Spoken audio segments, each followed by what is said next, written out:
사업 번창을 위한 아이디어, 판매 기술에서 가장 중요한 요소는 상상력이다.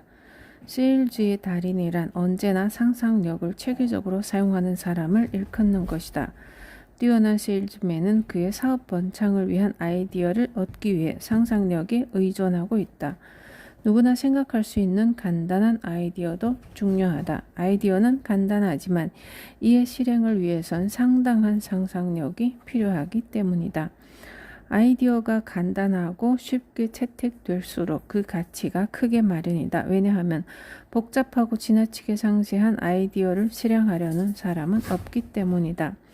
상상력은 넥타이와 셔츠, 양말류 등등의 자잘한 것을 판매하는 데도 효과적으로 사용될 수 있다. 예를 들어보자. 나는 셔츠와 넥타이를 좀 사려고 필라델피아에서 가장 잘 알려진 잡화점을 방문했다. 넥타이 진열대에 다가가자 젊은이가 다가와 물었다. 뭐 사고 싶은 것이라도 있으신가요? 내가 그였다면 나는 그런 질문을 하지 않았을 것이다. 내가 말하지 않아도 그가 물을 필요도 없이 내가 넥타이 진열대에 다가섰다면 넥타이를 사려 한다는 것쯤은 알아야 하는 것이다. 나는 진열대에서 2개 정도를 골라 간단히 살펴보고 마음에 드는 연청색을 빼고는 제자리에 내려놓았다. 그러고는 마지막 것도 내려놓고 다른 것들을 돌아보기 시작했다.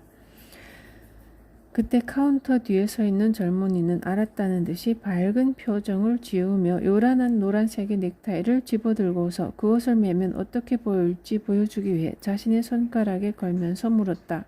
이거 좋지 않나요? 사실 내가 제일 싫어하는 게 노란색인데 이 젊은이는 하필이면 번쩍이는 노란색.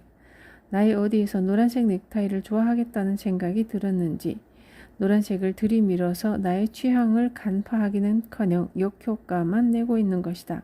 내가 만약 그였다면 고객이 만지작거렸던 연청색 넥타이를 집어들어 고객의 손가락에 걸어 보이면서 맨 후에 어떻게 보일지 힌트를 주려고 했을 것이다. 즉, 손님이 고르고 살피는 것에 관심을 기울이면서 손님의 취향을 파악했을 것이다. 그뿐 아니라 손님이 들여다보는 시간을 관찰하면서 어떤 제품을 특히 마음에 들어 하는지 알아챘을 것이다. 마음에 들지도 않는 제품을 만지작거리는 사람은 없는 것이다. 센스 있는 점원이라면 이런 행위들에서 고객이 원하는 제품이 무엇이고 따라서 어떤 제품을 공략하여 중점적으로 판매해야 할지 알아챘을 것이다. 나는 다음으로 셔츠 진열대로 걸음을 옮겼다. 이곳에서는 조금 나이 든 사람이 물었다. 제가 오늘 뭐 도와드릴 일이 있을까요?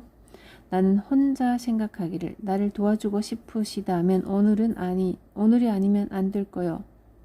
왜냐하면 내가 이 집에 또 올 것 같지는 않으니까 라고 생각하고 있었다. 나는 그에게 셔츠를 보고 싶다며 내가 원하는 스타일과 색상을 설명하였다. 그는 설명을 듣자마자 나에 대해 속단을 내렸다. 죄송합니다만 선생님이 찾으시는 것들은 유행이 지난 것들이라서 저희 상점에선 취급하고 있지 않습니다. 나는 내가 찾는 것들이 요즘 유행하는 스타일과는 다르다는 것도 알지만 바로 그 때문에 재고분이 있다면 사고 싶다고 하였다. 고객을 화나게 하는 것이 있다면 그것은 아마도 그것들은 이미 유행이 지난 것들일걸요 라는 말을 듣는 것이다. 특히나 자신이 원하는 것이 무엇인지 분명히 알고 상점에 들어와 그것을 설명하고 있을 때는 더욱 그러하다. 이런 발언은 한 사람의 취향이나 기호에 대한 무시에 가까우며 대부분 판매에 스스로 무덤을 파는 경우가 된다. 만약 내가 물건을 판다면 고객의 취향을 알게 되었을 때 그처럼 재치와 매너가 모자라게 응대하지 않았을 것이고 마치 그가 뭘 모르고 있다는 식으로 대하지는 않을 것이다. 만약 그가 요청하는 제품이 남아있지 않더라도 그를 더 만족시킬 만한 제품을 찾아주었을 것이다. 세계에서 소위 제일 잘 나간다는 베스트셀러 작가 중에 하나는 독자들이 이미 알고 있고 익숙한 것을 쓰는 것이 상업성이 있다는 점을 발견하고 이를 이용하여 명성과 부를 얻게 되었다. 동일한 법칙이 판매 상품에도 적용된다. 마침내 그는 어디서 셔츠를 꺼내와 내 앞에 늘어놓았는데 내가 말한 것과 맞는 것이라고는 한 장도 없었다. 내가 이 가운데 마음에 드는 게 하나도 없다며 상점을 나서려 하자 그는 대뜸 혹시 멜빵을 살 의향은 없느냐고 제안하였다. 세상에, 나는 멜빵을 걸치고 있지도 않았고 어떤 근거로 내가 멜빵을 좋아한다는 판단을 내렸는지 알 수가 없다. 물론 고객이 요청하지 않은 제품에 대한 고객의 흥미를 유발시키는 것이 영업인의 자세이다. 그러나 그런 시도를 하게 될 때는 그에 앞서 고객이 좋아할지도 모른다는 판단을 내릴 수 있게 잘 살펴본 뒤에 해야 한다. 나는 그 상점에선 본래 사려고 했던 셔츠도 넥타이도 사지 않고 색상과 스타일에 대한 기호도 무시당해 기분도 언짢아서 문을 나섰다. 거리를 조금 걸어 내려가니 한 사람이 경영하고 있는 조그만 상점이 있었다. 셔츠와 넥타이가 진열되어 있었고 이곳에서는 대우가 달랐다. 상점에 있던 사람은 쓸데없는 질문이나 판에 박힌 질문들은 하지 않았다. 내가 들어서자마자 한 번 보더니 재빠르고 꽤 정확한 판단을 내리고는 안녕하세요 라고 인사하였다. 그러고 나서 셔츠를 보시려고요? 아니면 넥타이를 사시려고 합니까? 라고 물었고 나는 셔츠를 먼저 보고 싶다고 하였다. 그는 내가 입고 있는 셔츠의 스타일을 보고서는 내가 찾고 있던 바로 스타일과 색상을 한마디 물어보지도 않고 골라낸 것이 아닌가. 그는 6가지 정도의 셔츠를 내놓고 마음에 드는 것을 골라보라고 하였다. 나는 하나하나 순서대로 살펴보고선 그에게 돌려주었다. 그는 내가 살피는 동안 특별히 한 셔츠에 더 시간을 들이고 좀 더 가까이 살피는 것을 보고는 그것을 집어들어 어떤 재질로 만들어졌는지 설명하기 시작하였다. 그러고 나서는 넥타이 진열장에 가서 깔끔한 연청색 넥타이를 3개 가져왔다. 모두 내가 찾고 있던 바로 그것이었다. 그는 이 넥타이들을 셔츠에 대어 보이면서 셔츠와 넥타이의 색상이 조화를 이루는지 보여주었다.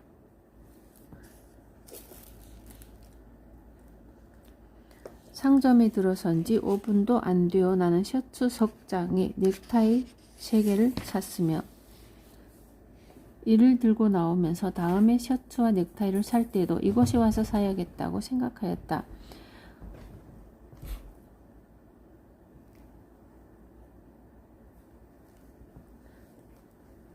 후에 알게 된 바로는 그는 이 작은 상점을 $500의 월세를 내고 있었는데 셔츠와 넥타이만 취급하면서도 상당한 수입을 올리고 있었다. 그러나 만약 고객의 속성과 취향을 파악하지 못하고 자신의 상점에 오는 사람에게 이처럼 높은 판매 성공률을 거두지 못했다면 문을 닫아야 했을 것이다. 찰리 채플린은 우스꽝스럽고 뒤뚱거리는 걸음걸이와 헐렁한 바지로 1년에 $100만 벌어들였다. 그것은 그가 무엇인가 색다른 것을 하였기 때문이다. 힌트를 얻었다면 당신도 남다른 생각으로 자신만의 것을 개발하라. 구매 심리의 정확한 파악. 나는 여성들이 모자를 사는 것을 관찰할 때마다 왜 상점 직원들이 이들의 구매 심리를 파악하지 못하는 것일까라는 의문이 들었다. 그들이 모자를 어떻게 다루는지만 보아도 팔 수 있을 텐데 상점에 들어간 여인은 모자를 좀 보여달라고 한다. 점원은 모자를 전해주고 여인은 이를 한 번씩 써본다. 만약 모자가 잘 맞고 잘 어울리면 몇 초간 그대로 써보고 마음에 안 들면 그 즉시 벗어버린다. 그리고 어떤 각도에서 제일 잘 어울릴까 이리저리 돌려본다. 또한 조금 뒤로 물러나서 바라보기도 하는 등의 동작을 이것이 마음에 든다는 것을 누가 봐도 알게끔 행동을 취한다. 그때는 만족하는 기색이 완연해진다. 그러고는 모자를 벗어서는 가까이 살펴보고 다른 것도 써보겠다고 한다. 이때 영리한 점원이라면 그녀가 방금 벗어둔 모자를 챙겨두었다가 적절한 때에 다시 써보라고 제안할 것이다. 고객의 취향과 기호를 주의 깊게 관찰하는 영민한 판매원이라면 한 사람의 고객에게 서너 개의 모자를 팔 수도 있다. 단지 고객의 마음을 끄는 제품이 무엇인지 파악하고 이를 판매하는 데 주력하기만 한다면 가능한 일이다. 나는 물품을 사지 않고 나가버리는 고객은 어림잡아 75% 정도에 해당하며 이들이 그냥 가는 데는 점원들의 재치와 기술이 부족했기 때문이라고 생각한다. 나는 몇 해 전 뉴욕시에서 가장 큰 신사복 상점에 들어가 내가 원하는 스타일을 설명하였는데 가격대는 언급하지 않았다.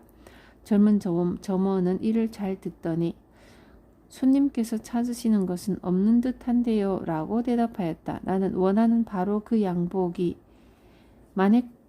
마네킹에 입혀 있는 것을 발견하고 바로 저거요 라고 말하였다. 그는 아 저거요? 저거 아주 비싼 건데요 라고 하는 게 아닌가. 그의 발언으로 놀라기도 하고 화가 나기도 했다. 그래서 나는 도대체 뭐를 보고 내가 비싼 양복을 살 수 없다는 표시라도 있냐고 물었더니 그는 당황하여 변명을 하려고 하였다. 그의 변명은 그의 모욕적인 언사보다 더 구제불능이었다. 그래서 멍청이 같으니 라고 중얼거리며 막 문을 나서려는 순간 내가 들어올 때보다 기분이 더 나빠져서 나가는 것을 본 다른 점원이 나를 불렀다. 그는 재치 있는 말로 대화를 끌어내 기분을 덜어주고 다시 양복을 보여주었다. 이번에 상점을 나왔을 때는 그 옷을 들고 나왔을 뿐 아니라 애초에는 생각이 없었던 옷도 두 벌 더 사가지고 나오게 되었다. 이것이 바로 진정한 세일즈맨과 손님을 쫓아내는 점원의 차이이다. 또한 나는 그 점원에게 친구 2명을 소개시켜 주었고 그들은 모두 이 상점에서 상당한 구매를 하였다. 나는 어느 날 시카고에 있는 거리를 걷고 있었는데 상점에 진열되어 있는 회색 양복이 눈길을 끌어 발걸음이 멈추어졌다.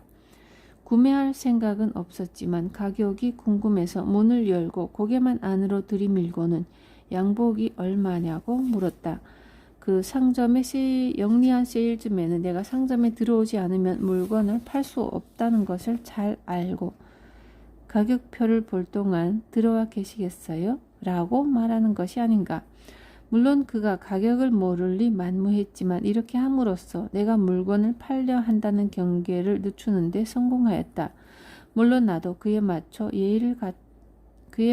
예의를 갖춰 네 그러죠 라고 하고는 안으로 들어갔다. 세일즈맨은 여기로 오시죠. 여기 가격을 알려드리겠습니다 라고 말하였고 채 2분도 안 되어 나는 입고 있던 코트를 벗고 진열되어 있던 코트를 입으려 거울 앞에 선 자신을 발견하였다. 코트를 입자 거의 맞춘 것처럼 꼭 맞았는데 부드러운 촉감의 재질에 마음이 끌렸다. 그 세일즈맨의 정확한 눈썰미 때문이지만 내가 코트의 팔 부분을 손으로 쓸어보자 그는 어떤 재질로 만들어졌는지 설명하기 시작하였고 옷감이 좋은 제품인 것을 알 수 있었다. 나는 다시 한번 가격을 물었다. 겨우 $50 가격에 놀랐는데 그는 이 코트가 훨씬 값비싼 제품이라고 믿게 만들었기 때문이다. 사실 내가 이 옷을 밖에서 보았을 때는 $350 정도를 예상하였었다. 이 옷의 장점을 최대한 살려서 어필할 수 있는 그를 만나지 않았다면 아마 이만큼을 지불하고 사지는 않았을 것이다. 결국 나는 정신학자들이 말하는 충동 구매를 하였지만 충동 구매를 하는 사람이 어디 나뿐이겠는가? 단 한마디로 세일즈맨은 물건을 팔 기회를 놓쳤을 수도 있었다. 그가 그냥 $50입니다 라고 하였다면 나 또한 알겠습니다 하고 가던 길을 갔을 것이고 그랬더라면 거래는 이루어지지 않았을 것이다. 계절이 바뀌었을 때도 나는 그에게서 옷 2벌을 더 샀는데 지금도 내가 시카고에서 옷을 산다면 아마 그곳에서 살 것이다. 그는 언제나 나의 취향에 맞는 옷을 제시하고 추천하였다. 성급한 사람은 겁쟁이일 경우가 많다. 냉정을 잃는 사람은 통상 대개 허풍쟁이이며 일을 해야 할 때는 꾀를 부리기 일쑤이다. 구매 심리의 외적인 요소. 시카고에 있는 한 상점은 어느 다른 어떤 상점보다 판매액을 많이 올리고 있다. 그뿐 아니라 이곳에서 물건을 구매하는 사람들은 다른 곳보다 비싸다는 것을 알면서도 더 저렴한 가격으로 다른 상점에서 물건을 사는 것보다 만족을 느끼곤 한다. 비결이 무엇일까? 여러 가지 이유가 있을 수 있지만 그 중에서도 가장 중요한 것은 이곳에서 산 물건은 마음에 안 들면 다른 상품으로 교환이 될 수도 있고 고객이 원하면 환불도 된다는 것이 큰 이유이다. 이러한 보증 정책이 비결이다. 사람들이 이곳에서 더 많은 돈을 지불하는 또 다른 이유는 다른 상점에 비해 진열에 신경을 쓴 덕분이다. 이곳의 진열은 거의 예술에 가까워 이것이 과연 단순히 물건을 팔기 위한 것인지 예술을 위한 것인지 분간이 안 될 정도이다. 일반 상점에서는 물건을 진열할 때도 이와 마찬가지다. 물건을 적절히 분류하여 조화를 이루게끔 하면 분위기 자체가 조성된다. 이곳에 장사가 잘 되는 또 다른 이유는 점원들을 까다롭게 채용하고 관리하기 때문이다. 이들은 마치 이웃처럼 느껴진다. 물건을 사러 왔다가 고객과 점원이 결혼을 하게 된 경우만 해도 상당수에 이른다. 이곳에서 구매한 물건은 고급스럽게 포장되어 있어 이 때문에도 사람들은 더 많은 돈을 기꺼이 지불하고 쇼핑을 한다. 기왕 포장에 대한 얘기가 나왔으니 여기서 나의 친구 얘기를 해보겠다. 물건을 판매하는 사람이라면 포장이 얼마나 큰 의미를 지녔는지 상상력의 힘이 포장 기술과 어우러져 어떤 부가가치를 올리게 되는지 알 수 있을 것이다. 그 친구에게는 고급스런 은재 담배 케이스가 있었는데 그는 수년간 이를 소중하게 지니고 다녔다. 그리고 아내가 준 선물이라는 사실에 대해 자부심을 지니고 있었다. 오랫동안 쓰다 보니 상태가 훼손되기 시작하였고 흠집이 나고 이음새가 휘고 구부러지는 등 그래서 그는 필라델피아에 있는 콜드웰 보석점에 수리를 의뢰하였다. 이곳에 담배 케이스를 맡기고 수리가 되면 붙여달라고 하였다. 약 2주 정도가 지났을까. 콜드웰이라는 이름이 적힌 화려한 마차가 그의 사무실 앞에 서더니 깔끔한 유니폼을 입은 말끔한 젊은이가 고급스럽게 포장된 선물을 리본이 잘 묶여진 채로 들고 왔다. 그날은 마침 이 친구의 생일이어서 그는 담배 케이스를 수리 맡겼던 사실도 잊고 포장의 크기와 아름다움에 누가 생일 선물을 보낸 것이라 생각하였다. 사무실 직원과 비서 등이 모두 모여들어 이 선물을 개봉하는 것을 지켜보았고 그는 리본을 자르고 겉에 포장을 풀었는데 포장 아래 종이가 덮여 있었고 콜드웰의 이니셜과 문양이 담긴 금박지로 봉해져 있었다. 이것을 풀자 아름다운 상자가 있었다. 상자를 열고 종이 포장을 다시 풀자 담배 케이스가 놓여 있었고 한참을 살펴서야 자기가 수선을 맡겼다는 사실을 알 수 있었다. 콜드웰 기술자의 상상력 덕분으로 알아볼 수 없을 정도로 된 것이다. 꺾이고 구부러진 것은 꼼꼼하게 펴졌으며 이음새는 딱 들어맞게 되었고 케이스는 윤을 내어 처음 산 것처럼 반짝거렸다. 이 친구를 비롯하여 구경하던 사람들의 입으로부터 일제히 와 하는 감탄사가 저절로 흘러나왔다. 물론 계산서는 비쌌지만 그렇게 비싸게 느껴지지 않았다. 포장지와 금박지, 리본으로 묶은 것 등 케이스를 포장하고 말끔하게 차려입은 배달원과 마차 등을 고려하면 충분한 값어치가 있었다. 대개 사람들은 고가에 상응하는 상품의 장식과 서비스를 제공받으면 가격에 불만을 품지는 않는다. 사람들이 불평을 하게 되는 것은 가격은 높으면서 서비스가 이에 따르지 못하고 형편없을 경우이다. 나는 이 사건이 물건을 판매하는 사람이 알아두어야 할 교훈이 될 것이라고 생각한다. 당신이 판매하는 상품은 아마 당신이 요구하는 가격의 값어치를 지닐지도 모르지만 디스플레이와 포장의 묘를 발휘하지 않는다면 값이 비싸다는 소리를 듣게 될 수도 있다.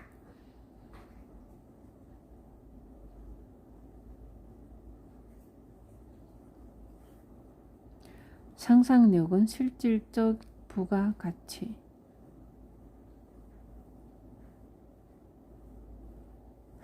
스테틀러는 고객이 지불하는 것보다 더 나은 그리고 더 많은 서비스를 제공함으로써 세계에서 가장 성공적인 호텔 경영인이 되었다.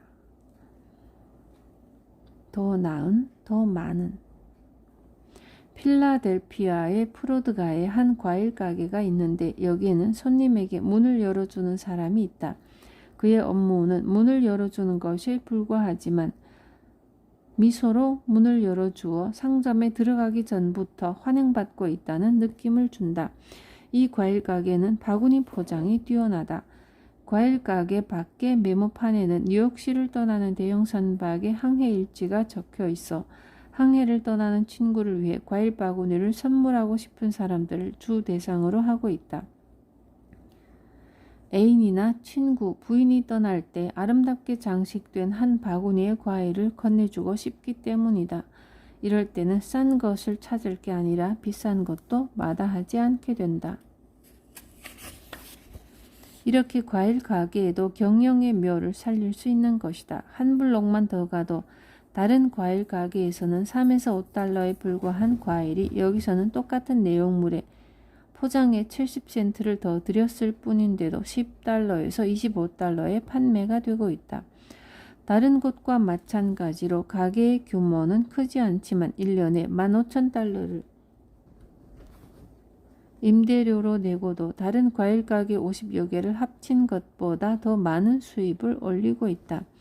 이는 그 가게가 고객을 끌기 위해 어떤 물건을 진열하고 배달할 것인가를 연구하고 이를 도입하였기 때문이다. 이 또한 상상력의 가치를 증명하는 것이라 할 수 있다. 미국 사람들은 부자이든 아니든 지구상에서 씀씀이가 가장 큰 편에 속한다. 그리고 그들은 물건 자체에는 실질적 가치를 부과하지 않는 포장과 배달 같은 외양에 치중하는 경향이 있다. 이를 이해하는 사람들이라면 자신의 제품과 상상력을 결합하여 풍성한 수확을 거둬들일 수 있다. 실제로도 많은 사람들이 이런 방법으로 성공적인 판매를 하고 있다. 적절한 디스플레이, 포장과 물품의 배달 효과를 이해하는 사람은 어떻게 하면 자신의 물품을 고객의 구미에 맞출 수 있는가를 아는 사람이며 평범한 물건으로도 좋은 가격을 부를 수 있다. 그리고 이보다 더 중요한 점은 동일한 상품이라도 고객에게 어필하는 방법을 연구하지 않았던 때보다 이렇게 함으로써 단골을 더 많이 확보할 수 있다는 사실이다. 싸구려 레스토랑에서는 무겁고 투박한 컵과 깨끗하지 못한 티스푼에 햄 샌드위치를 가져다 준다면 잘하면 15센트의 팁을 받을 수도 있을 것이다. 그날은 운이 좋은 날이다. 그러나 길 건너편에 있는 레스토랑에서는 말쑥이 차려입은 웨이터와 웨이트리스가 우아한 컵에 담긴 커피와 아담한 크기의 햄 샌드위치를 가지고 와서 테이블보가 깔린 식탁에 놓고 가면 손님들이 팁을 아끼지 않을 것이다. 햄도 같은 도살장에서 나오고 빵도 같은 제과점에서 나왔지만 두 곳의 샌드위치는 다만 모양이 다를 뿐인데 가격 차이는 많이 난다. 제품의 양과 질보다 때로는 분위기나 외양에 값을 지불하는 경우이기 때문이다. 사람들은 분위기를 구매하는 것이다. 구매 심리를 잘 아는 세일즈맨이 평범한 가게에 들어가서 5만 달러에 해당하는 물품을 7만 5천 달러에 판매하도록 가치를 상승시키는 것은 어려운 일이다. 그것은 어려운 일이 아니다. 그는 점원들에게 어떻게 물건을 보여주는지를 교육하고 판매한 후에는 약간의 수고를 들여 어울리는 포장을 하거나 상자에 넣어주는 일만을 교육하는데도 상당한 이익을 남길 수 있는 것이다. 같은 셔츠라도 포장이 안 된 것과 어울리는 상자에 넣어 포장지로 포장되어 리본으로 묶어 장식을 더한 것은 2달러 정도의 가격 차이가 나게 마련이다. 다시 말해 고급 셔츠라도 포장을 풀고 박앤세일 판매대에서 팔게 되면 반값도 안 되는 가격에 내놓는 경우도 있는데 이를 보더라도 사람들이 자신이 사는 것을 잘 모르고 물건을 정확하게 분석하기보다는 외양에 좌우되는 것이다. 자동차를 살 때도 마찬가지다. 미국 사람들은 자동차의 외양에서 새로운 스타일을 찾고 또 끊임없이 요구하고 있다. 만족스러운 외양을 하고 있으면 기계 설계는 어떻게 되어 있든 보닛에는 어떤 장치가 되어 있든 관심이 별로 없다. 헨리 포드가 이러한 사실을 아는 데만 20여 년이 걸렸다. 사람들이 품질을 사는 것보다 외양을 사는 것이 사실이 아니라면 포드사에서 매번 새로운 모델을 시판할 이유가 없다. 물론 자동차의 실질적인 가치도 인정되어야 할 것이지만 사람들이 물건을 구매할 때나 특히 차를 살 때는 외양을 보고 사는 경향이 있다는 점을 알 수 있다. 위대한 성취는 위대한 희생의 자식이다. 이기심으로는 위대한 성취를 이룰 수 없다.